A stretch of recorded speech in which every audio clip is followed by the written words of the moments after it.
রাসূলুল্লাহ সাল্লাল্লাহু আলাইহি ওয়াসাল্লামের ইন্তেকালের কিছুদিন পরই পুরো আরব যেন আগুনের মতো জ্বলে উঠেছিল। প্রায় সব গোত্র মদিনার নতুন খলিফা আবু বকর রাদিয়াল্লাহু তাআলা আনহুর বিরুদ্ধে বিদ্রোহ ঘোষণা করে দিয়েছিল।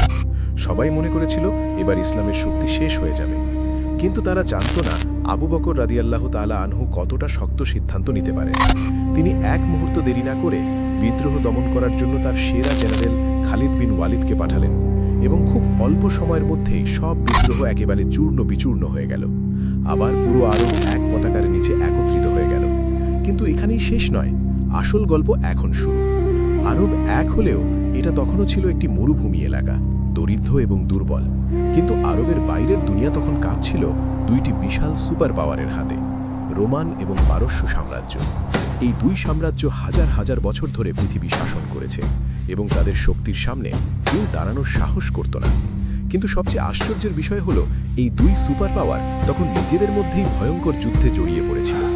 একে অপরকে ধ্বংস করতে গিয়ে তারা নিজেরাই দুর্বল হয়ে পড়ছিল। আর ঠিক সেই সময়েই মুসলমানদের জন্য তৈরি হচ্ছিল এক অবিশ্বাস্য সুযোগ, যা পুরো ইতিহাস বদলে দিতে চলেছিল। কিন্তু প্রশ্ন হলো, এত বড় দুই সুপার পাওয়ারের সামনে মুসলমানরা কি সত্যিই দাঁড়াতে পারবে, নাকি সবকিছু এখানেই শেষ হয়ে যাবে? এর পরের ঘটনাটা আপনাকে অবাক করে দেবে।